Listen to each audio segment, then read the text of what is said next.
ผู้ฟังกำลังให้เกียรติรับฟังสถานีวิทยุเจียงใหม่มหานคร FM 107.25 เมกะเฮิรตซ์อันดับต่อจากนี้ไปเจิญอู้จ๋ากำเมืองกับดีเจคำเพชรเจ้า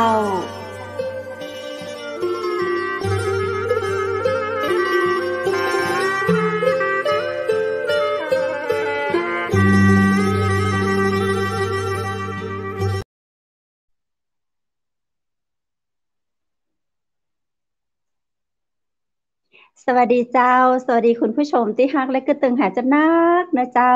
ยินดีต้อนรับเข้าสู่รายการอู้จ่ากำเมืองต่างจังใหม่มหานครแพร่ภาพออกอากาศจากอาคารวังสิงห์คำอำเภอเมืองจังหวัดเชียงใหม่เจ้าคุณผู้ชมเจ้าปีกับปากับข้าเจ้าดีเจคำเพชรและดีเจวูดพร้อมกับทีมงานเชียงใหม่มหานครเช่นเคยนะเจ้าป้ากันทุกวันจันทร์วันอังคารวันพุธและวันพฤหัสบดีเมื่อตะวาแล้วก็เมื่อตะวาวันซืนนะเจ้าตะวาวันซืนก็คือวันจันทร์เมื่อตะวาก็คือวันอังคารนะเจ้าในอูได้จ๋ากับดีเจต้นอ้อปาแขก VIP มาออกรายการร่วมกับดีเจวูดนะเจ้าวันนี้วันพุธที่23เดือนกุมภาพันธ์2565ปากับข้าเจ้าดีเจคำเพชรดีเจวูดและทีมงานจังใหม่มหานครนะเจ้าแน่นอนว่าค่ำนี้แรงนี้นะเจ้ากินข้าวแรงแล้วต่างจังใหม่มหานครเฮาก็ได้รับเกียรติจากแขก VIP นะเจ้าประจำรายการเช่นเคยมาอู้มาจ้ามาถ่ายทอดประสบการณ์มาเล่าเรื่องราวดีๆนะเจ้าเพื่อมีสาระมาฝากคุณผู้ชมคุณผู้ฟังทาง FM 107.25 เมกะเฮิรตซ์จังหวัดเชียงใหม่ตวยคุณผู้ชมเจ้าช่วงนี้จากฤดูหนาวเข้าสู่ฤดูร้อนดูแลรักษาสุขภาพกันตัวเนอเพราะว่าอากาศเปลี่ยนแปลงจะอี้ถ้าเราปรับอุณหภูมิร่างกายวัดตันก็อาจจะทำให้เกิดอาการแพ้ได้นะเจ้าข้าเจ้าเดินทางมาตะวันนี้นะเจ้าตามถนนหนทางก็จะเริ่มมีเรื่องของฝุ่นพ่องเริ่มของไฟป่าแต่ปีนี้ยังแค่น้อยเนาะไฟป่าบ่ค่อยจะมีเปิ้นชิงเผาแหกรเป็นเรื่องที่ดีขนาดเลยเจ้าคุณผู้ชมปีกมาเข้าสู่รายการในหัวข้อที่น่าสนใจในวันนี้กับแขก VIP นะเจ้าเปิ้นเดินทางมาจากอำเภอแม่เสลียงจังหวัดแม่ฮ่องสอนนะเจ้าเป็นคุณนายในอำเภอแม่เสลียงนะเจ้าแล้วอยู่ในตำแหน่งของนายกกิ่งกาชาติอำเภอแม่เสลียงเจ้าแถมปอเนอร์เป็นคุณครูนะเจ้าโดยอาชีพแล้วท่านบอกว่าท่านเป็นคุณครูเป็นอาชีพประจำคือคุณครูนะเจ้าแล้ววันนี้นะเจ้าเราก็ได้รับเกียรติจากท่านจะมาอุปจากันในเรื่องของการทำงานในฐานะของนายกกิ่งกาชาติในยุคโควิดนี้นะเจ้าเป็นจะใดเนาะเจิญปะกับคุณวิลาวันคัดเชียงแสนนายกกิ่งกาชาติอำเภอแม่เสลียงยินดีต้อนรับเข้าสู่ห้องเชียงใหม่มหานครยินดีต้อนรับสวัสดีเจ้าสวัสดีครับสวัสดีค่ะสวัสดีดีเจวูดสวัสดีคุณนายวิลาวันคัดเชียงแสนนะเจ้าหรือว่าขออนุญาตท้องเป็นนายกเนาะท่านมาในตำแหน่งของนายกกิ่งกาชาติอำเภอแม่เสลียงตวยเจ้าตอนนี้ท่านยังอยู่ที่อำเภอแม่เสลียงมั้งกะเจ้าแม่เสลียงเป็นใดพ้องเจ้าตอนนี้แม่เสลียงตอนนี้อากาศกำลังดีค่ะบัดหนาวเหมือนช่วงก่อนละค่ะแล้วก็บัดค่อยร้อนค่ะสบายค่ะคุณท่านนายกเป็นคนแม่ฮ่องสอนหรือเปล่าครับเป็นคนค่ะคนแม่ฮ่องสอนค่ะเหรอครับโชคดีเนาะเจ้าเป็นปักกยอค่ะฮะเป็นปักกยอค่ะสวยเป็นปักกยอที่สวยแล้วเสียงดีมากเลยคือนายกเป็นเผ่าปักกยอใช่ค่ะแสดงว่านายกเก่งอ่ะเก่งภาษาปักกยอได้ก็เจ้าได้เจ้าขอนิดนึงเจ้าทักทายผู้ชมนะคะครับโอมือโชเปอร์มือพัตติก็ราค่ะแปลว่าสวัสดีพ่อแม่พี่น้องทุกๆคนค่ะครับขอบคุณเจ้านะคะขนาดเมื่อตะกี้เหมือนดีเจวูดจะค้าง คำถามส่วนตัวน้อยหนึ่ง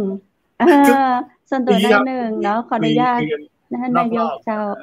ใช่ครับนายกอย่างที่บอกครับจริงๆแล้วเดี๋ยวได้ถามท่านนายกด้วยคนเนี่ยอยากรู้มากเลยนะครับผมถ้าเป็นนายกเนี่ยจะต้องตามสามีนะครับอันนี้ผมใช้คำว่าสามีใช่ไหมครับผมค่ะได้ค่ะตามไปอำเภอต่างๆอย่างเงี้ยแล้วคำถามแรกเลยแล้วนายกเนี่ยเป็นครูอย่างเงี้ยครับแล้วอย่างนี้ถ้าเราตามเราจะมีเวลาคำถามแรกก่อนนะครับเราจะมีเวลาไปสอนหนังสือหรือว่าเราต้องย้ายตามอย่างนี้ครับผมค่ะคือเรื่องแรกที่เรื่องย้ายตามนี่นะคะก็ถ้าคำสั่งของคู่สมรสเราออกก็สามารถย้ายติดตามได้ค่ะก็โดยใช้คำสั่งของคู่สมรสเราย้ายติดตามซึ่งเราก็ไปช่วยใช้วิธีไปช่วยราชการนะคะตำแหน่งก็จะยังคงเดิมอย่างของพี่เนี่ยทุกวันนี้ตำแหน่งยังอยู่ที่โรงเรียนอนุบาลปลายแต่ว่ามาช่วยราชการที่โรงเรียนทองสวัสดิ์อย่างเงี้ยค่ะแล้วก็ข้อที่2ที่บอกว่าแล้วสอนหนังสือยังไงทางโรงเรียนก็จะจัดชั่วโมงสอนให้อย่างของพี่ทุกวันนี้ทางโรงเรียนจะอัดให้วันจันทร์ถึงวันพุธค่ะก็คือวันจันทร์ถึงวันพุธเนี่ยสอนให้เต็มก็คือสอนให้ครบแล้วก็จะใช้เวลาในการลงพื้นที่ก็จะเป็นวันพฤหัสกับวันศุกร์เนี่ยค่ะแต่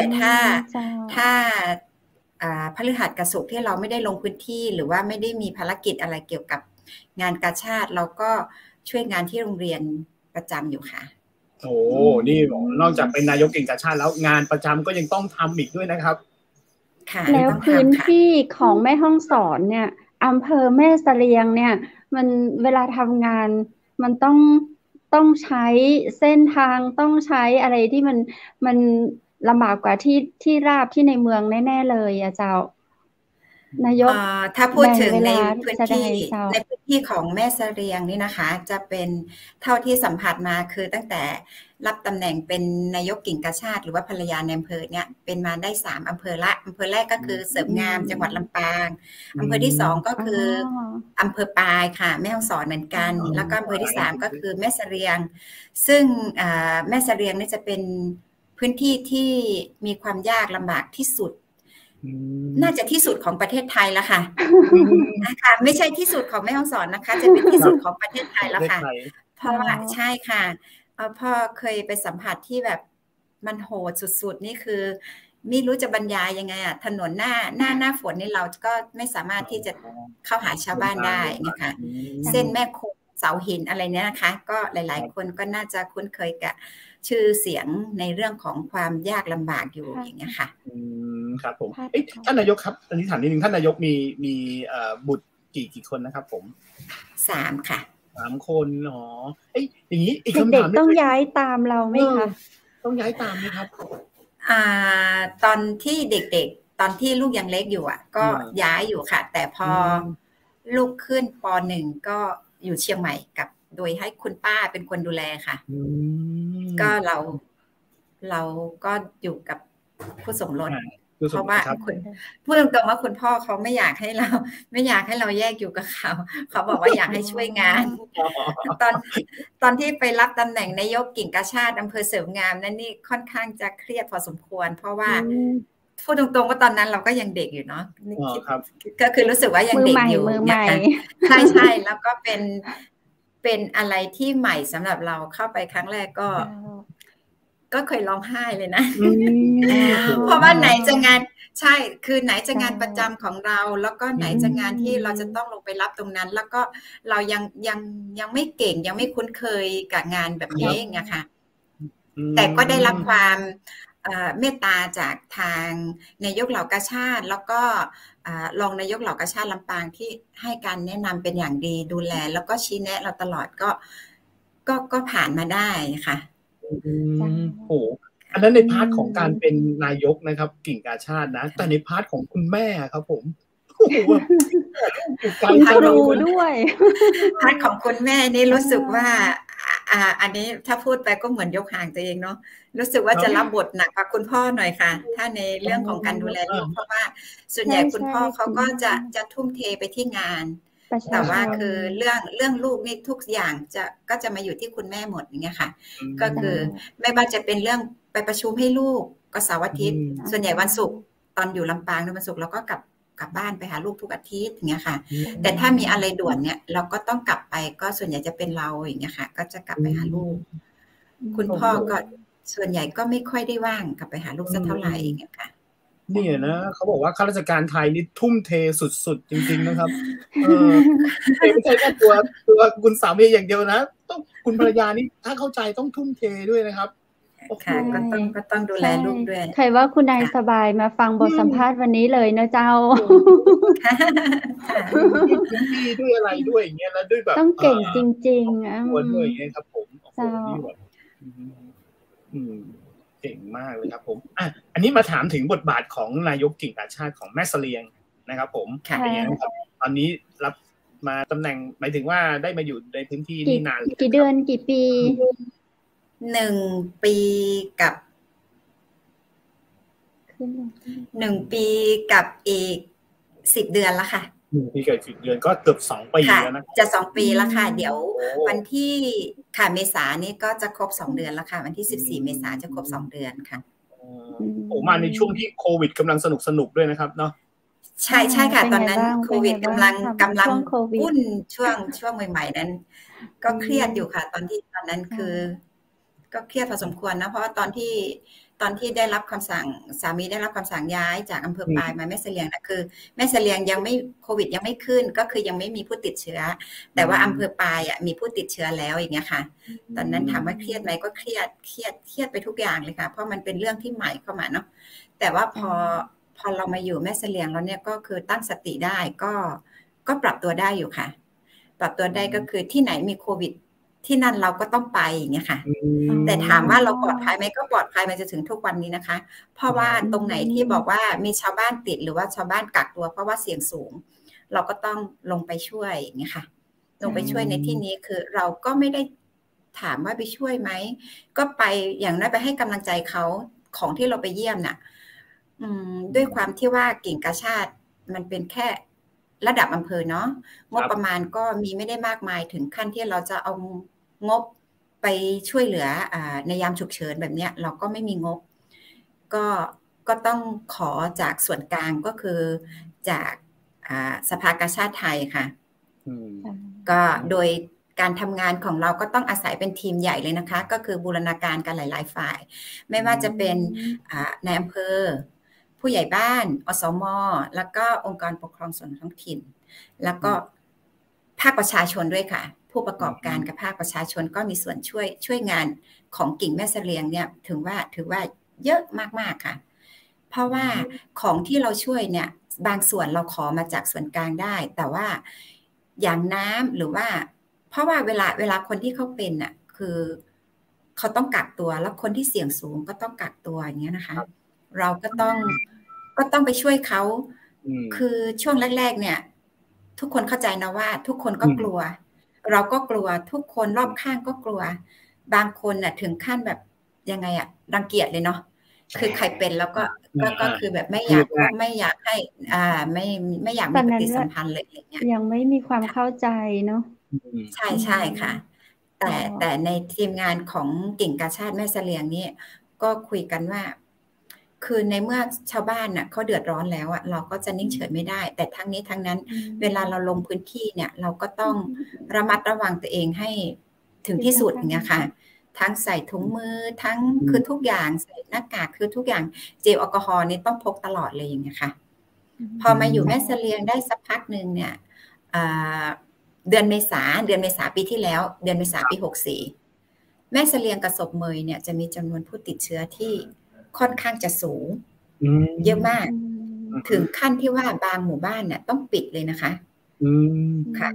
คณะกรรมการควบคุมโรคระดับอำเภอเขาก็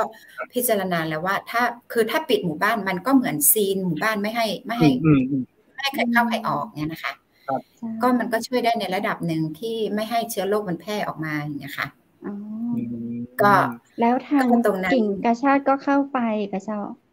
ใช่ค่ะกิ่งกาชาติเนี่ยเราเข้าไปค่ะ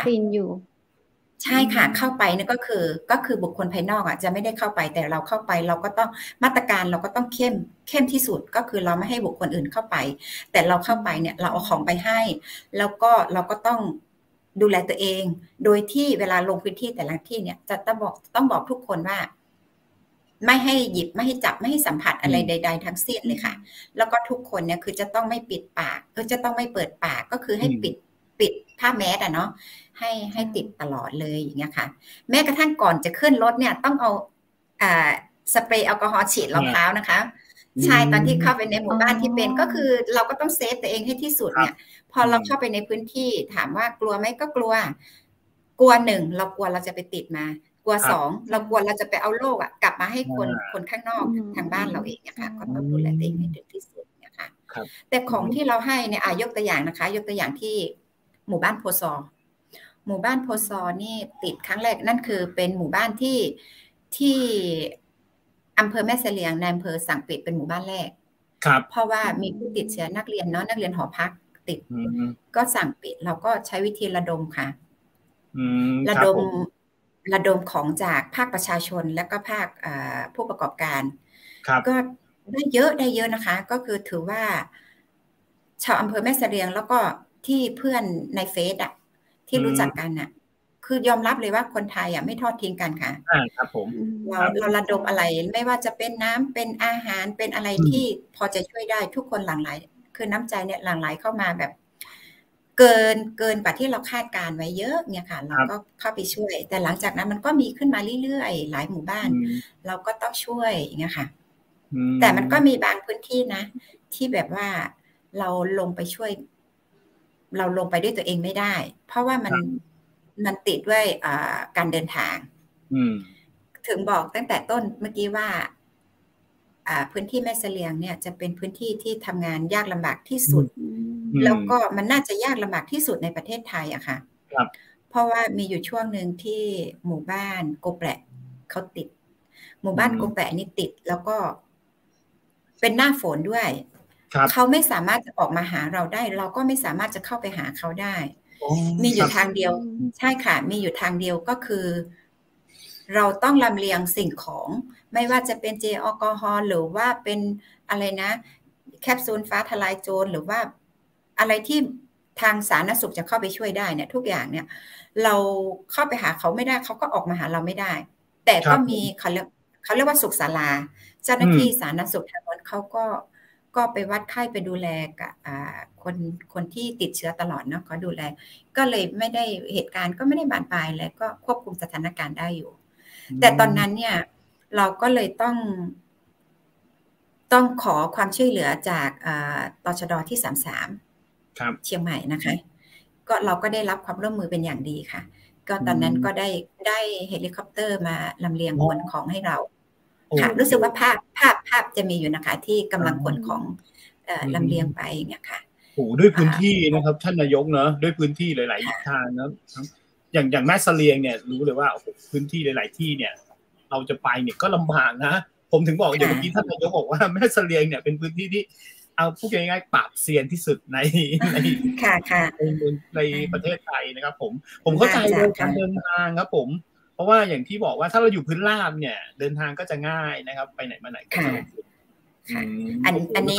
นี้ของนี่กำลังจะลำเลียงขึ้นหอค่ะภาพนี้ของกำลังจะลำเลียงขึ้นหออันนี้คือจะเอาไปที่โกแปะกระเจ้าค่ะนี่จะเอาไปจะขึ้นโกแปะเพราะว่าตอนนั้นเนี่ยถุงนี่จะเห็นว่าเป็นถุงจากสภากาชาดไทยอันนี้เราขอรับการสนับสนุนจากสภากาชาดไทยค่ะนี่ภาคกำลังคือต้องไปหอเต้าอ้านมันก็จะไปโดยรถยนต์รถเครื่องอย่างอี้ไปได้เลยเนาะหน้าฝนตัวพอดีช่วงนั้นใช่ค่ะถนนก็จะเพราะว่าการเดินทางไปโกแปะเนี่ยมันต้องใช้ทางเขาเรียกว่าอะไรทางน้ำเลือกไหมคะใช้ทางน้ำแต่ใช้รถยนต์นะคะไม่ได้ใช้เครื่องอยู่นะครับใช้ทางน้ำแต่ใช้รถไม่ใช้ทางใช้ลำห้วยเป็นในการเดินทางแต่ว่าเราไม่ได้เนื่องหมายว่าเดินทางทางน้ำแต่ไม่ได้ใช้เรือแต่ขับรถยนต์ใช่ค่ะขับรถยนต์ทางน้ำเหรอครับแรลลี่เลยนะดีเจบุ๊คนึกภาพแบบแรลลี่ใช่กี่กิโลเจ้าประมาณไปโกแปะนี่รู้สึกว่า83กิโลค่ะแต่ว่าไปไม่ใช้เวลาขับรถคงเป็นวันค่ะเป็นคืน แต่ว่าพี่ยังไปไม่ถึงโกแปะนะไปถึงแค่ปอเมอร์กับจอปาคีค่ะอันนี้คือไปต่อโกแปะถนนไปไม่ได้ไม่คือมันรถยนต์ไปไม่ถึงค่ะถ้าไปก็ต้องเดินเท้าหรือว่านั่งมอเตอร์ไซค์คือไปสุดน้ำที่จะไปหมู่บ้านนั้นแล้วเขาก็ต้องใช้ทางเท้าต่อค่ะอันนี้เคยไปออกบริการอำเภอเคลื่อนที่ค่ะแต่ที่ว่าเอาฮอไปนั่นคือมันสามารถจะไปทางรถยนต์ได้เพราะว่าน้ำหน้าฝนนะเนาะน้ำก็จะหลากรถก็ไม่สามารถไปได้อย่างเงี้ยค่ะเคยเห็นรถลอยไปกับน้ำเลยใช่ค่ะน้ำท่วมช่วงนั้นหนักหน่อยค่ะ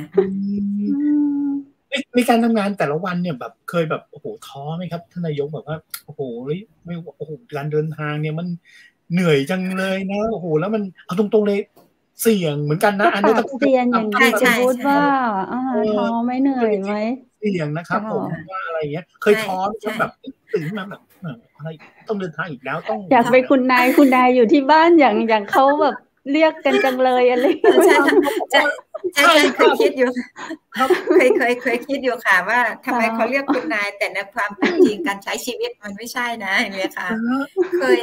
เคยท้อเหมือนกันค่ะว่าบางทีก็แบบทำไมเราจะต้องมารับอะไรมากมายก็เคยคิดนะคะก็เคยเปิดกับสามีแต่สามีบอกว่าก็คือนายอำเภอเนาะนายอำเภอบอกว่าเราต้องช่วยกันคือตอนที่เหนื่อยหนักๆนี่อันนี้พูดตรงนะตอนที่เหนื่อยหนักๆอ่ะเคยถึงขั้นแบบ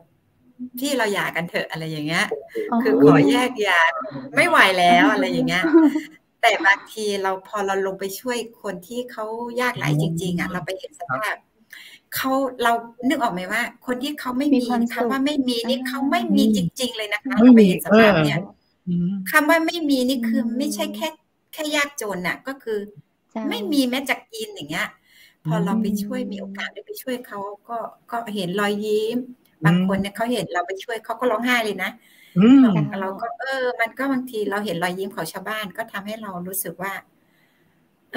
ก็เราช่วยเขาก็ใครมีกำลังใจขึ้นมาเยอะอย่างเงี้ยค่ะได้พลังใจจากคน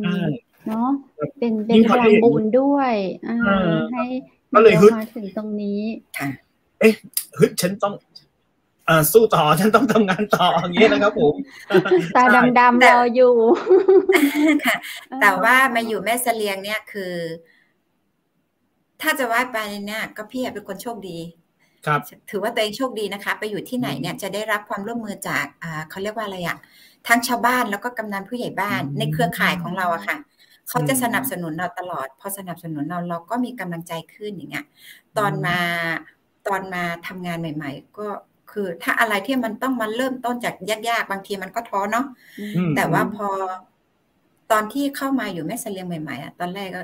จะทำงานจะไปยังไงจะอะไรยังไงอย่างเงี้ยแต่กำนัน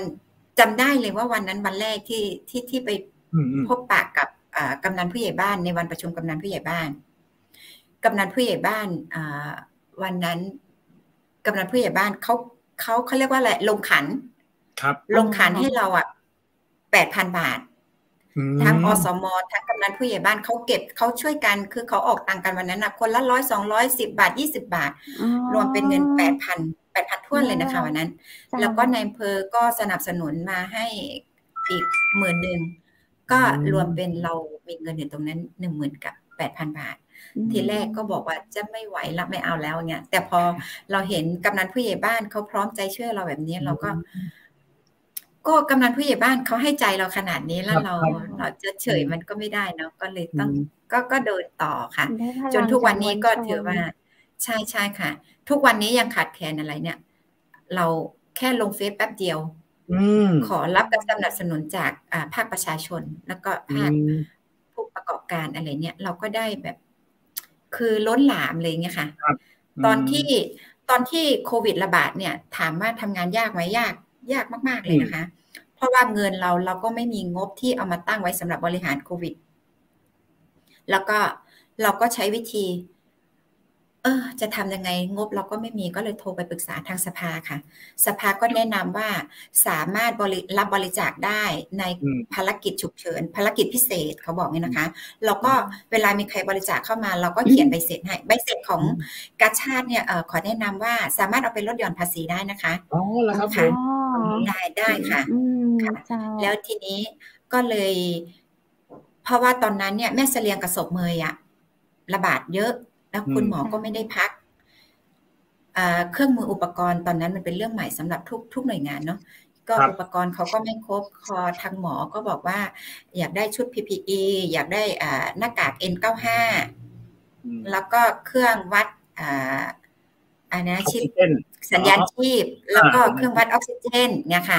แล้วก็ระดมมาก็เลยตัดสินใจขึ้นเฟซเพราะว่าคิดว่าน่าจะได้ขึ้นเฟซประมาณครึ่งวันคือตั้งยอดไว้ที่100,000นี่คือจะช่วยโรงพยาบาลแม่เสลียงเป็นหลักแล้วก็อีกส่วนหนึ่งก็ไปช่วยโรงพยาบาลศพเมยค่ะเพราะว่าตอนศพเมยเนี่ยทำไมทำงานข้ามอำเภอคือตอนนั้นเนี่ยเราไม่ได้มองว่าเราเป็นนายกกิ่งนะแต่เรามองว่าตอนนี้ใช่เรามองว่าศพเมยเขากำลังหนักนะแล้วคนไข้เขาก็หนักโรงพยาบาลเป็นโรงพยาบาลเล็กๆเราก็เลยระดมแล้วก็ปรึกษากันกับทางโรงพยาบาลแม่เสลียงพ่อแม่เสลียงเนี่ยจะเป็นพี่เลี้ยงให้กับศพเมยอยู่แล้วว่าตอนเนี้ยเรามีเงินจำนวนหนึ่งนะจะซื้อของที่ต้องการแล้วเขาก็บอกว่ามันก็เยอะอยู่พอสมควรเพราะว่าทางโรงพยาบาลก็มีงบที่จัดสรรสามารถซื้อได้บ้างเนาะเราก็เลยว่าทางพี่พยาบาลหัวหน้าพยาบาลก็เลยบอกว่าถ้าอย่างนั้นเราแบ่งไปให้ศพเมยดีไหมอย่างเงี้ยค่ะก็เลยบอกว่าถ้าคุณหมอเห็นว่าอย่างนั้นก็ยินดีเลยค่ะก็เลยแบ่งไปให้ศพเมยก็เลยเหมือนได้ดูแลสองโรงพยาบาลใช่ค่ะก็ตอนนั้นนี่ขึ้นแค่ครึ่งวันนี้ได้100,000ก็เลยปิดยอดไปเลยจริงๆแล้วมีคนทักเข้ามาก็เลยบอกว่าขอแค่นั้นก่อนอะไรอย่างเงี้ยค่ะมีปิดด้วยนายกเจ้าคุณผู้เจ้ามีข้อความสดมาเนาะท่านนายกกิ่งกาชาดอำเภอแม่เสลียงเป็นนางฟ้าของพี่น้องชาวแม่เสลียงค่ะลุยเกือบทุกพื้นที่เลยค่ะไปมากกว่านักข่าวอีกมีอีมาด้วยนะขอบคุณมากคนสวยคนเก่งสู้ๆนะคะพี่ปองเป็นกำลังใจให้เสมอค่ะนี่เข้าความสดมาเลยขอบคุณค่ะแล้วก็มีอีกหัวใจอีกหลายรัวๆเลยครับผมก็พยายามมีจุดมุ่งหมายอะไรแบบในการทำงานเลยครับที่แบบยึดไว้เป็นแนวทางว่าจะต้องยึดแนวนี้อะไรครับมีอะไรยึดไว้ไหมครับผมตอนเรื่องของกาชาดเนี่ยหนูถูกปลูกฝังมาตั้งแต่วันที่หนูเป็นนายกกิ่งกาชาดวันแรกที่อำเภอเสริมงามหนูได้คุณแม่ไก่ค่ะก็แนะนำให้หนูบอกว่าจำไว้นะว่าเราอยู่ที่ไหนเนี่ยเราทำอะไรเราไม่ต้องหวังว่าเราจะได้รับผลตอบแทนอะไรเราทำไปแล้วชาวบ้านเขาได้ชาวบ้านเขามีความสุขนั่นแหละคือความสุขของเราแล้วก็กาชาดเนี่ยเวลาทำงานนั่นก็คือประชาชนเดือดร้อนที่ไหนเราต้องไปให้ถึงไวที่สุดค่ะก็เอาคำนี้แหละค่ะว่าประชาชนเดือดร้อนที่ไหนคือถ้าเราทราบข่าวว่าประชาชนเดือดร้อนปุ๊บกาชาดเราจะต้องลงช่วยให้ไวที่สุดค่ะครับผมและอันนี้เป็นคำถามยอดฮิตเลยคือบอกว่ามีเวลาอย่างเงี้ยทำงานอย่างเงี้ยมีเวลาทำงานว่า8 โมงเช้าเลิก5 โมงเย็นจันทร์ถึงศุกร์เสาร์อาทิตย์หยุดไหมครับผมถามว่าถ้าเป็นงานประจำก็มีแต่ว่าบางทีก็เลิกจากโรงเรียนก็ต้องถ้ามีงานที่จะต้องไปต่อมันก็ต้องไปอย่างเงี้ยค่ะบางทีมีเวลาอย่างสมมติว่ามีเวลาว่างสักชั่วโมงนึงหรือว่าช่วงเที่ยงถ้าเป็นระยะทางใกล้ๆในอำเภอแม่เสลียงที่เราสามารถไปได้ก็ต้องไปค่ะบางทีก็ไปทั้งชุดสอนหนังสือไปเสร็จแล้วก็กลับมาสอนหนังสือต่อแล้วก็บางทีก็มีเวลาก็อย่างช่วงเช้าใส่ชุดกาชาดไปลงพื้นที่ก็เดี๋ยวชั่วโมงถัดไปต้องมาสอนอย่างเงี้ยกลับมาก็ไม่ทันเปลี่ยนเสื้อผ้าบางทีก็ เด็กๆก็จะถามว่าคุณครูเป็นคุณหมอหรือคะอะไร วิ่ง เงี้ ก ย ลับ ก็ต้องใส่ชุด วิ่งก กา ลับ ชาด เลย กลับมาสอนหนังสือ อืม อะไรเงี้ยค่ะ ก็จะเป็นอะไรที่ไม่ค่อยเหมือน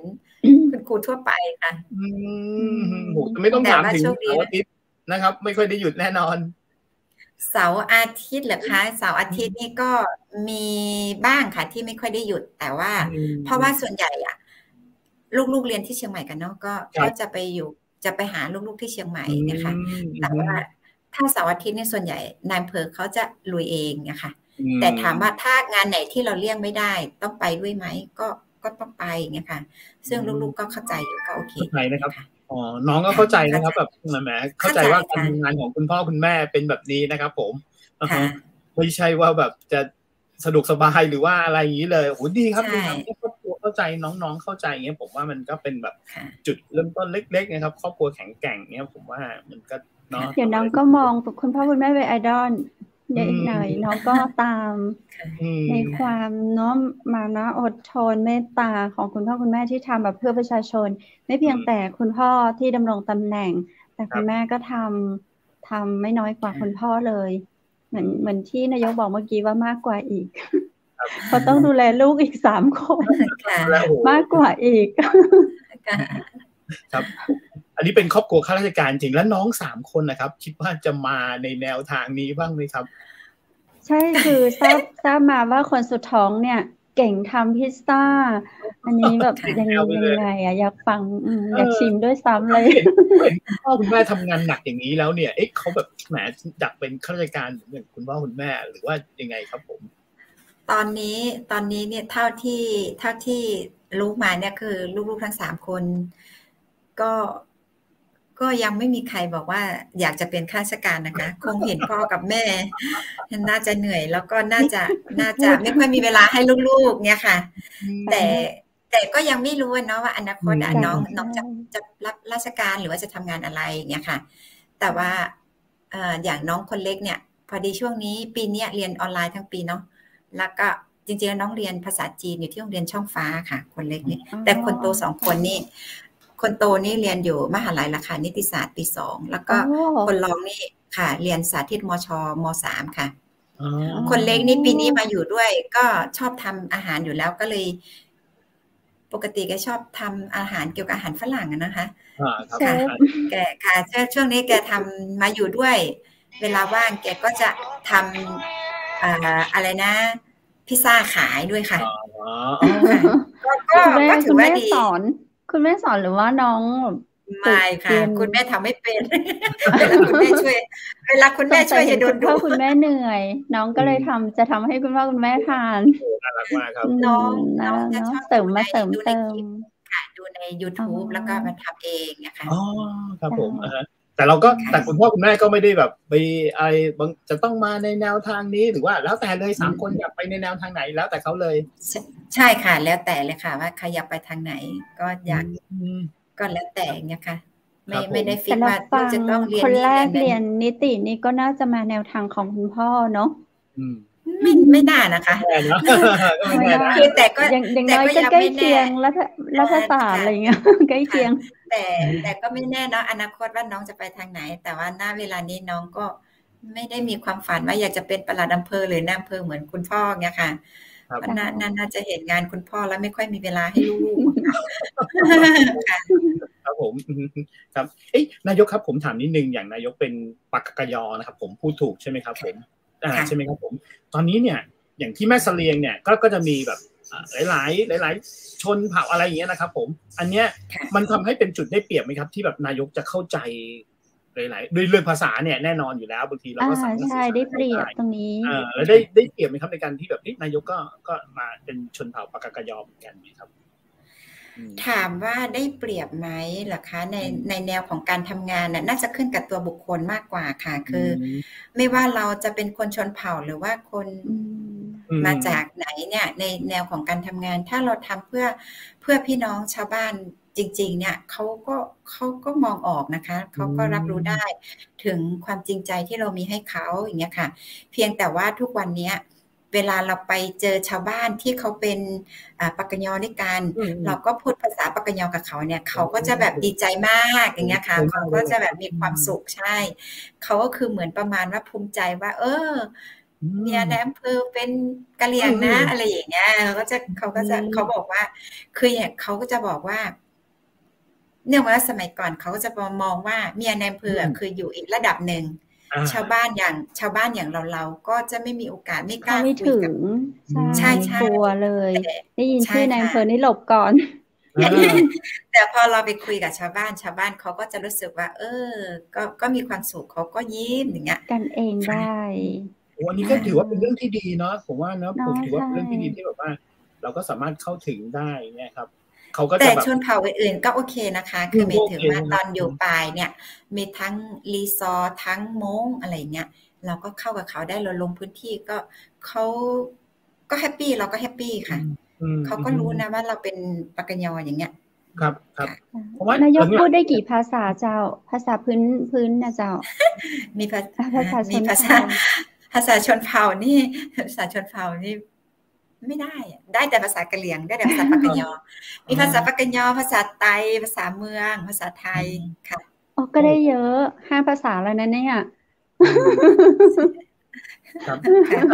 แต่เดี๋ยวนี้น้องๆ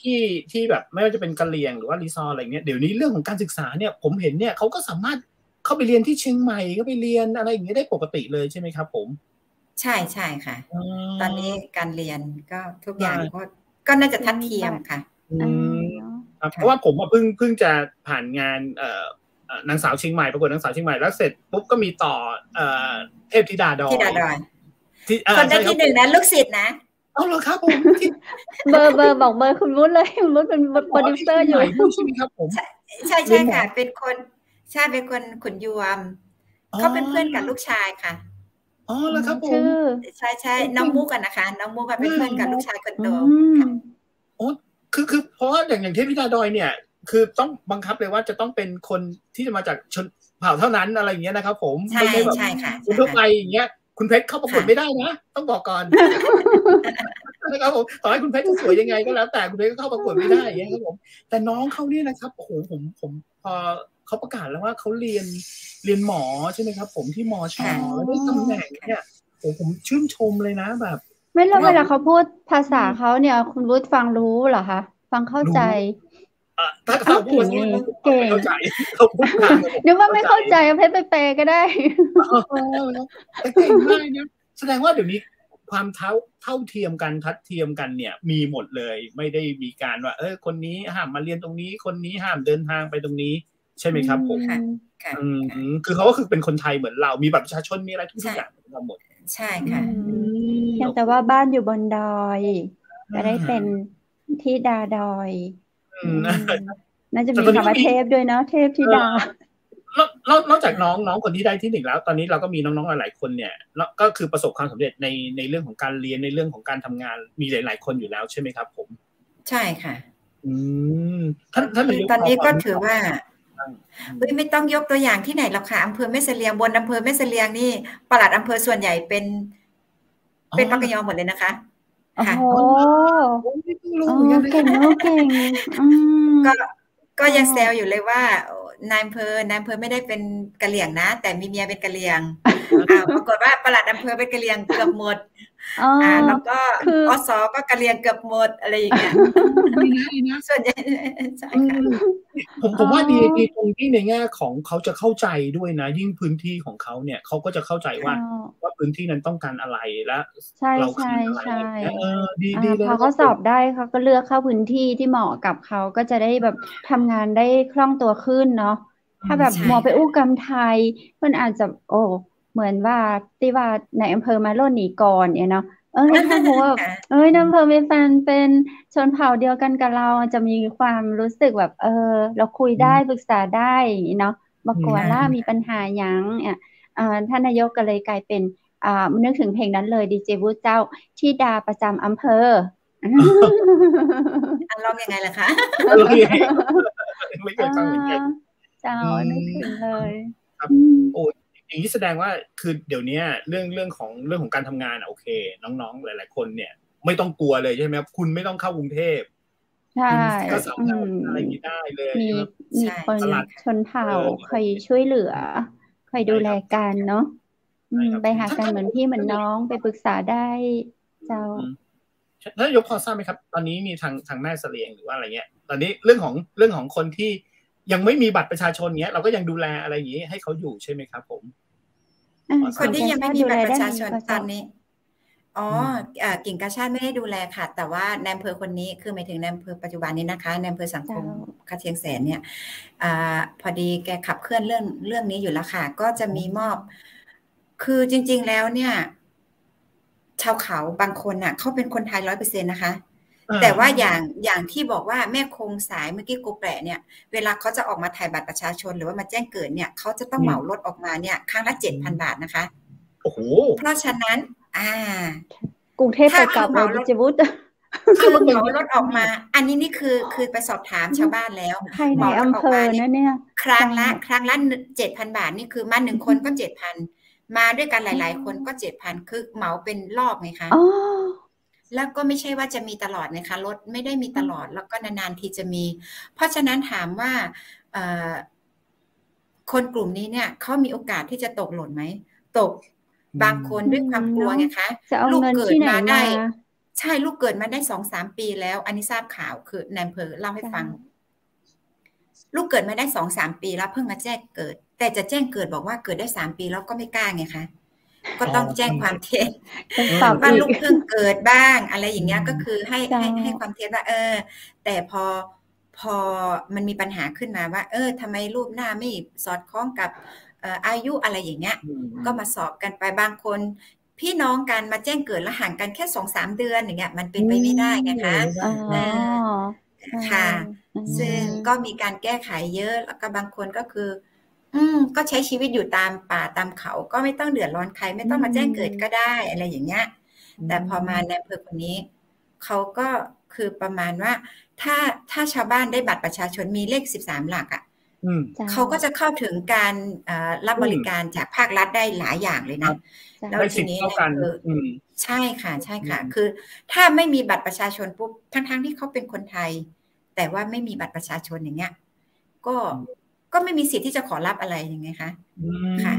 ก็เลยตอนนี้ก็ให้ไปเยอะอยู่นะคะล่าสุดนี่ส่งตรวจ DNA ก็เยอะก็ตอนนี้กำลังทยอยมาถ่ายบัตรกันอยู่นะคะโอ้ดีใจเนาะอันนี้ก็คือเป็นนโยบายเหมือนได้บุญด้วยล่ะได้ผลงานได้บุญจริงๆแล้วอันนี้เป็นนโยบายของกรมอยู่แล้วค่ะนโยบายของกรมการปกครองค่ะให้ทำเรื่องนี้แต่ว่าพอดีในอำเภอคนนี้เขาก็เห็นความสำคัญแล้วก็อยากช่วยอยู่แล้วเพราะว่าไปอยู่แต่ละพื้นที่เนี่ยบางคนอายุ82แล้วยังเพิ่งจะมีบัตรประชาชนครั้งแรกอะไรอย่างเงี้ยค่ะมาที่นี่ก็เจอลุงที่พิการที่อยู่ที่วัดนะคะทุกคนก็ยืนยันว่าเป็นคนไทยทุกคนก็ยืนยันว่าเขามีญาติพี่น้องอะไรอย่างเงี้ยค่ะก็ช่วยก็เอา DNA มาตรวจเอาคนที่ผู้เฒ่าผู้แก่ที่อยู่มานานแล้วญาติพี่น้องเนี่ยมาสอบปากคำก็เขาก็มีบัตรได้รับบัตรกันนะคะก็ดีใจแต่ละเดือนก็ดีใจกับชาวบ้านที่เขาได้บัตรประชาชนก็ตอนนี้ก็ถือว่าชาวบ้านก็กล้าเข้ามารับบริการเยอะขึ้นนะคะครับผมด้วยความที่ข้าราชการไทยของเราเนี่ยก็โอเคเข้าใจเขาด้วยเนาะแล้วก็ตอนนี้มันคงหมดยุคแล้วมั้งสมัยก่อนตอนเราเด็กๆคนชอบมองว่าไปติดต่อราชการขนาดเราอยู่กรุงเทพนะครับดุอย่างเงี้ยไม่เคยทำบัตรประชาชนแค่นี้สมัยก่อนกว่าจะมีอำเภอยิ้มขึ้นมาเนาะอยากให้เป็นตัวแทนของนายอำเภอบอกหน่อยได้ไหมครับว่าจริงๆแล้วถ้าเกิดคุณมาติดต่อที่อำเภอเขาไม่ได้ดุอย่างนั้นเลยท่านนายกช่วยอธิบายหน่อยได้ไหมครับได้ค่ะจริงๆแล้วว่าชาวบ้านทุกคนน่ะถามว่าเขาเข้ามาพบกับเจ้าหน้าที่ได้ไหมได้นะคะอย่างแต่ก็เข้าใจความรู้สึกของชาวบ้านนะก็คือเหมือนเราเนาะสมมติว่าเราจะเข้าพบรัฐมนตรีหรือว่าปลัดกระทรวงสมมตินะเราจะดุมเข้าไปเราก็ไม่กล้านะคะก็เหมือนกันก็ลักษณะเดียวกันคือชาวบ้านน่ะเขาจะมาหาปลัดอำเภอจะมาหานายอำเภอเขาก็ไม่กล้าคือถ้ามาปุ๊บยิ่งถ้าเจอใครหรือว่าเจอใคร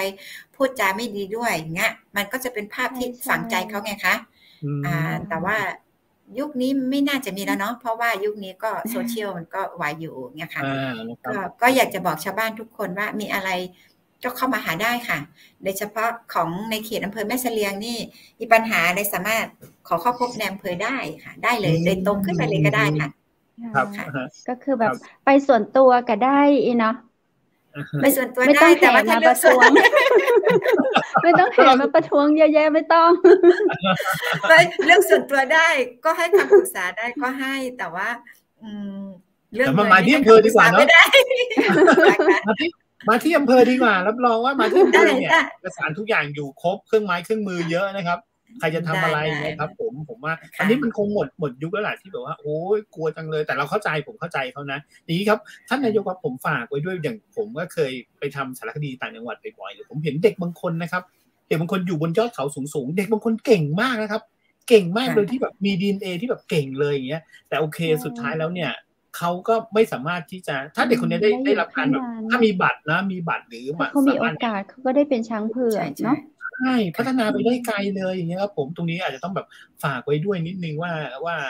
อาจจะต้องแบบเมื่อกี้เห็นอยู่นิดนึงเป็นเขียนว่าอำเภอยิ้มอ่ะของผมชื่นชอบมากเลยครับผมนะฮะแต่อำเภอยิ้มนี่ช่วยชาวบ้านได้จริงๆนะคะ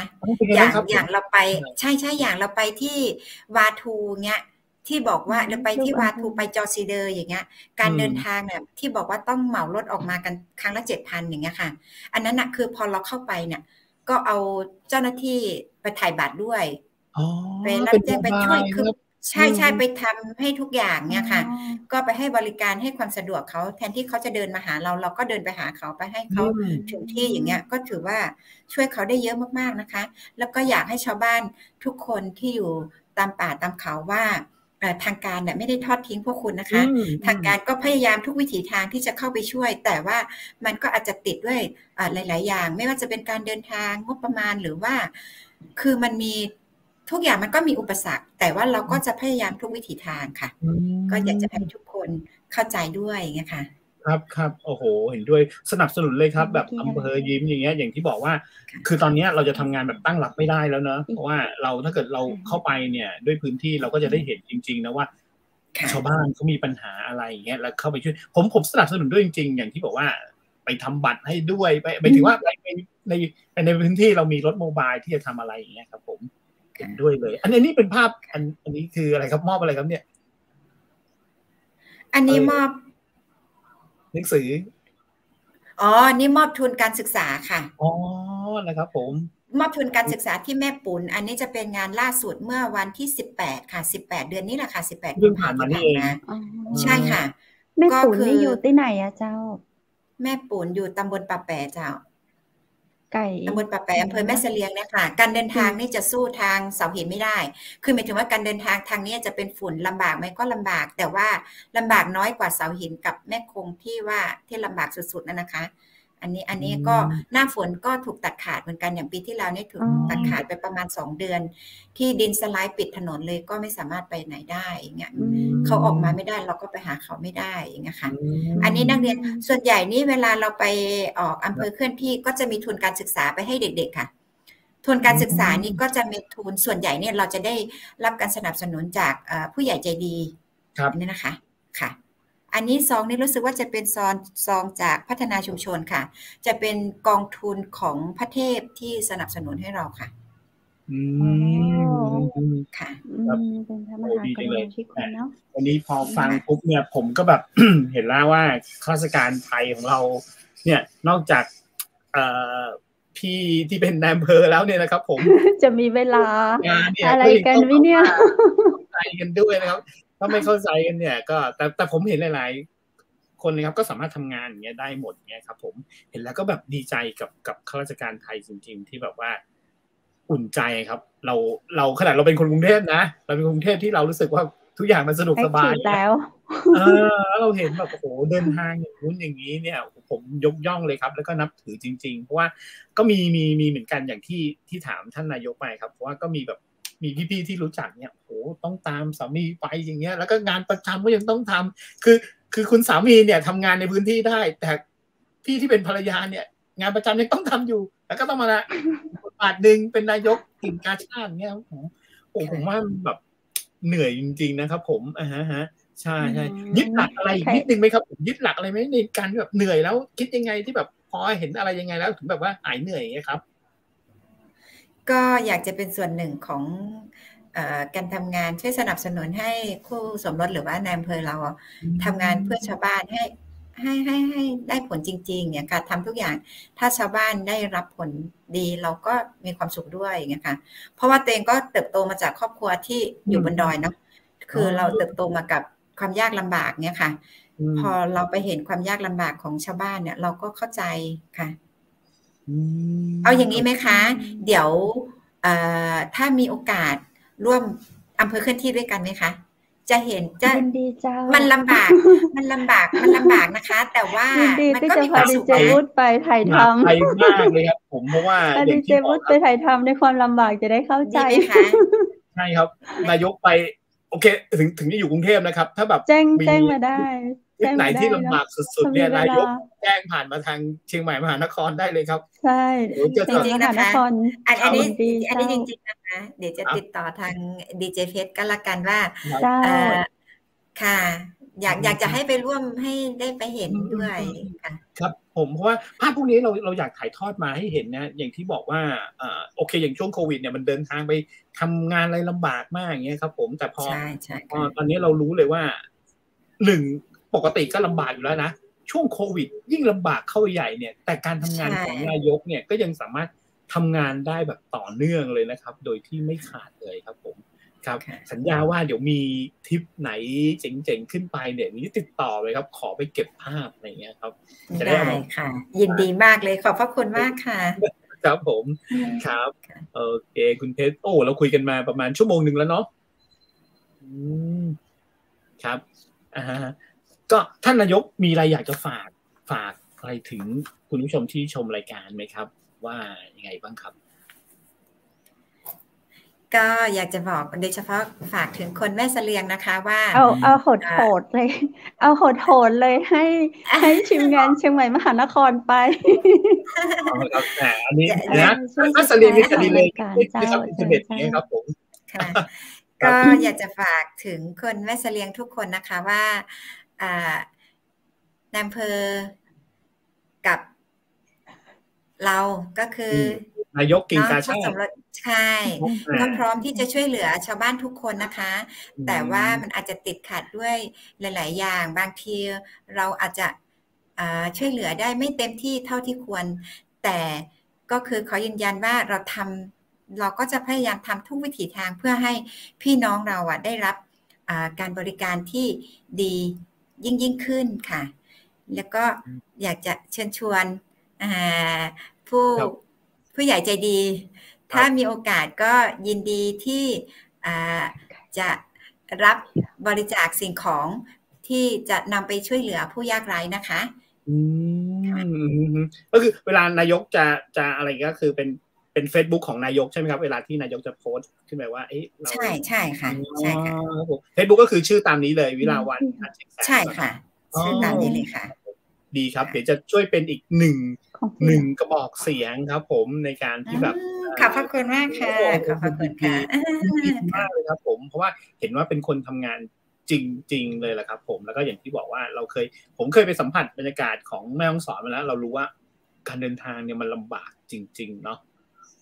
ไม่ใช่เราเจอกันช้าไปนิดนึงนะถ้าไม่ช้าเดือนที่แล้วไปบาทูนี่จะชวนพี่ไปด้วยโหดมากค่ะครับผมโอเคครับผมคุณเพชรมีอะไรเน็ตทางแม่เสลียงจะดีเลย์นิดๆนะครับท่านนายกครับ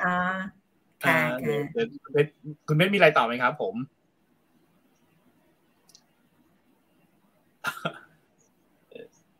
เดี๋ยวนะครับท่านนายกรอแป๊บนึงนะครับได้ค่ะกระตุกเน็ตกระตุกครับโอเคไม่เป็นไรเดี๋ยวผมสรุปเองก็ได้ครับผมวันนี้ดีใจมากได้มาคุยกับท่านนายกนะครับผมแล้วก็ฝากความคิดถึงไปถึงท่านนายอำเภอด้วยมีโอกาสที่แบบวันไหนได้ขึ้นไปทางแม่ฮ่องสอนอาจจะแวะเวียนไปขอเยี่ยมเยียนนะครับผมเพราะว่าเราก็ชอบบรรยากาศของการทำงานของที่แม่ฮ่องสอนมานะครับผมตั้งแต่ไหนแต่ไรแล้วเรามีความรู้สึกว่าข้าราชการที่นี่เนี่ย ต้องแบบว่าใจเกินร้อยจริงๆหนึ่งเลยการเดินทางเอาง่ายๆเลยแต่ละสถานที่เนี่ยไม่ใช่เป็นพื้นราบแน่นอนนะครับผมเป็นพื้นดอยที่แบบการเดินทางก็ลำบากมากจริงๆนะครับผมได้งั้นวันนี้ผมโอเคเน็ตคุณเพชรคงจะอันนี้ไปผมเป็นตัวแทนขออนุญาตขอบคุณท่านนายกนะครับผมวิลาวัลย์คัดเชียงแสนนะครับและถ้าเรามีโอกาสเราได้ไปเก็บภาพสวยๆมาฝากคุณผู้ชมที่แม่เสลียงนะครับผมก็จะได้ไปเจอการทำงานของท่านนายกแหละเราไปดูว่าผู้หญิงเก่งคนนี้จะบู๊ขนาดไหนนะครับผมวันนี้ผมต้องขอบคุณมากเลยครับท่านนายกครับขอบคุณมากครับผมสวัสดีครับขอบพระคุณมากค่ะขอบคุณค่ะสวัสดีครับโอเคนะครับผมวันนี้เราก็ได้ยินนะครับได้ฟังนะครับผู้หญิงเก่งคนหนึ่งนะครับถึงแม้ว่าจะเพิ่งจะมารับตำแหน่งแค่2 ปีครับผมแต่ก็แบบได้สัมผัสบรรยากาศของคนแม่เสลียงจริงๆครับผมแล้วถ้าเกิดตอนนี้เนี่ยเราคุยกันเราเห็นเราได้ยินแค่คำพูดแต่ต่อไปเนี่ยเราจะไปเก็บภาพบรรยากาศมาฝากคุณผู้ชมนะครับนอกจากฟังทางเชียงใหม่มหานครแล้วฟังด้วยหูแล้วเนี่ยฟังออนไลน์ของเราเนี่ยเราก็จะได้เห็นภาพนี้ครับเดี๋ยวเมื่อกี้ก็ได้เห็นชิมลางไปนิดๆละเราก็ได้เห็นว่าโอ้โหภาพความเป็นอยู่ของคนที่แม่เสลียงเขาเนี่ยเขาเป็นยังไงกันนะครับผมด้วยภูมิประเทศเนี่ยครับเป็นยังไงบ้างนะครับวันนี้นะครับสงสัยผมก็คงจะต้องขอสรุปรายการเองแล้วเพราะว่าเน็ตทางของคุณเพชรอาจจะไม่ดีนะครับผมขอขอบคุณคอนเฟกผักกรอบครับมีประโยชน์จากผักแท้ 100% ครับผสมนมฮอกไกโดนะครับผมแล้วก็ถ้าเกิดใครสนใจนะครับ3ถุงเพียงแค่100 บาทโทรได้ที่เบอร์0612890112นะครับผมแล้วก็อีกเบอร์นึงคือ0856163199นะครับคอนเฟกผักกรอบครับไม่ทราบว่าทางที่แม่เสลียงเป็นไงบ้างครับจริงๆแล้วอยากลองทักทายคนที่ได้ฟัง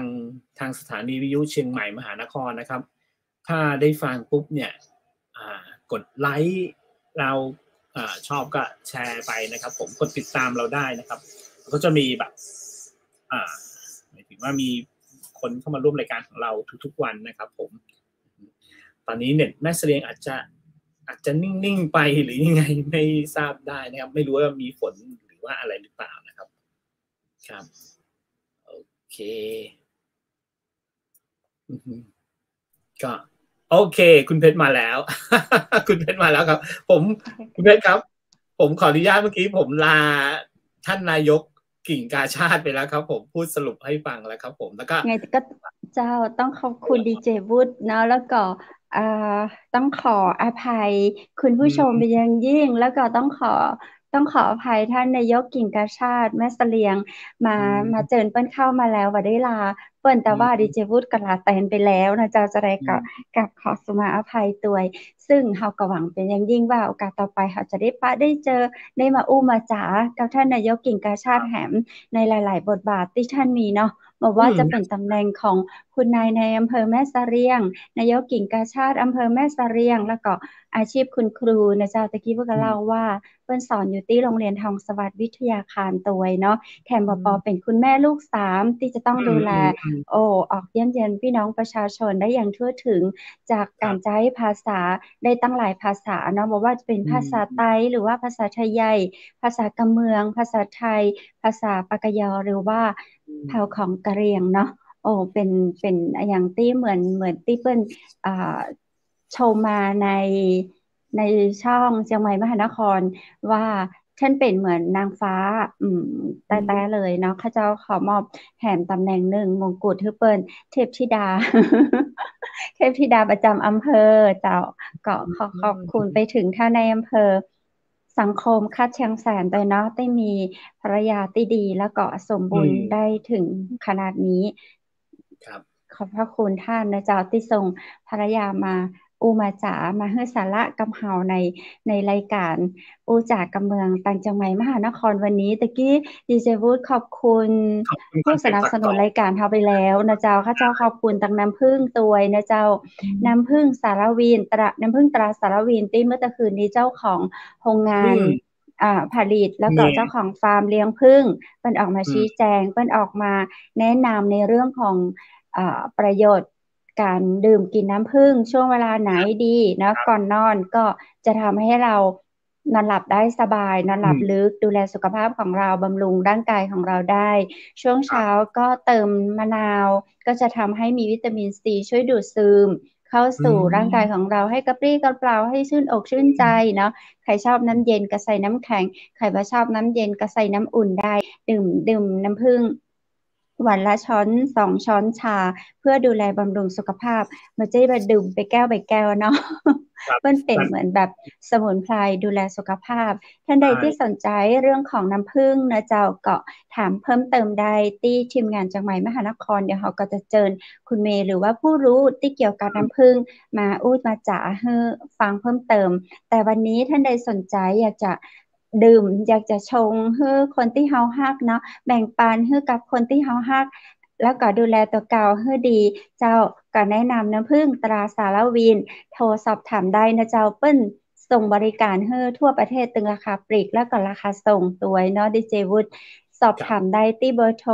0826166889นะเจ้าเปิ้นมีอย.ให้เรียบร้อยหมายเลขอย.ตามสารระบบอาหาร 13-2-05662-6/0022 เจ้าและข้าเจ้าขอบคุณโรงแรมแม่เสลียงเวียงงามนะเจ้าเปิดบริการตลอด24ชั่วโมงแอลเหนือแอลหนาวสุขใจเหมือนอยู่บ้านพักได้นานที่แม่เสลียงเวียงงามโทรติดต่อได้สำรองจองห้องพักได้ตลอด24ชั่วโมง053-621-444 เจ้าและขอบคุณผ้าพื้นเมืองชุดไทยใหญ่จากร้านผ้าพื้นเมืองชุดไทยใหญ่นะเจ้าท่านใดสนใจก็โทรถามได้ที่0987739789บริการให้เจ้าและขายปีกขายส่งทั่วไทยเจ้าสุดท้ายข้าเจ้าขอบคุณพระอาจารย์รัตนยาโนนะเจ้าท่านเจ้าครูบารัตนยาโนจากพุทธอุทยานสวนบูรณะรักธรรมตำบลแม่ลีมอำเภอเมืองจังหวัดเชียงใหม่ที่ท่านมาให้ข้อคิดข้อธรรมะในรายการธรรมะช่วงเวลา 19:30 นาทีแล้วก็ 6 โมงเมื่อเช้าเจิญนะเจ้าพุทธศาสนิกชนทุกคนทุกท่านอยากฟังธรรมะผ่าน FM 107.25 เมกะเฮิรตซ์ติดตามรับฟังได้นะเจ้าข้าเจ้าขอร่วมอนุโมทนาสาธุด้วยเนาะสุดท้ายข้าเจ้าดีเจคำเพชรดีเจวูดและทีมงานจังหวัดมหานครเจ้าขอกราบขอบพระคุณคุณผู้ชมเป็นอย่างยิ่งนะเจ้าและขออภัยมาณที่นี้ตัวหากเกิดข้อผิดพลาดประการใดต่างจังหวัดมหานครขอห้ามไว้นะเจ้าแก้ไขและปรับปรุงให้ดียิ่งขึ้นในวันต่อไปพรุ่งนี้ปิกะปะกันเจ้า 20:00 นถึง 3:00 นเช่นเคยนะเจ้ากับรายการ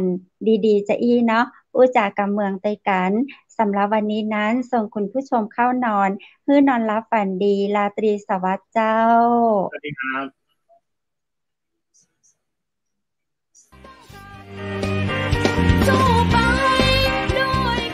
สถานีวิทยุเจียงใหม่มหานคร 107.25 เมกะเฮิรตซ์ขอแสดงความห่วงใยและเป็นกำลังใจให้ทุกท่านในช่วงการระบาดของโรคโควิด -19 ในครั้งนี้เพื่อลดความเสี่ยงควรสวมหน้ากากอนามัยทุกครั้งล้างมือเป็นประจำขอให้อยู่ที่บ้านให้นักที่สุดด้วยความปรารถนาดีจากหมู่เฮาเจ้าเจียงใหม่มหานครสนับสนุนโดยกาแฟโกแม็กคอฟฟี่และโรงแรมแม่เสรียงเวียงงามโทร 053-621-444 และ 081-595-2883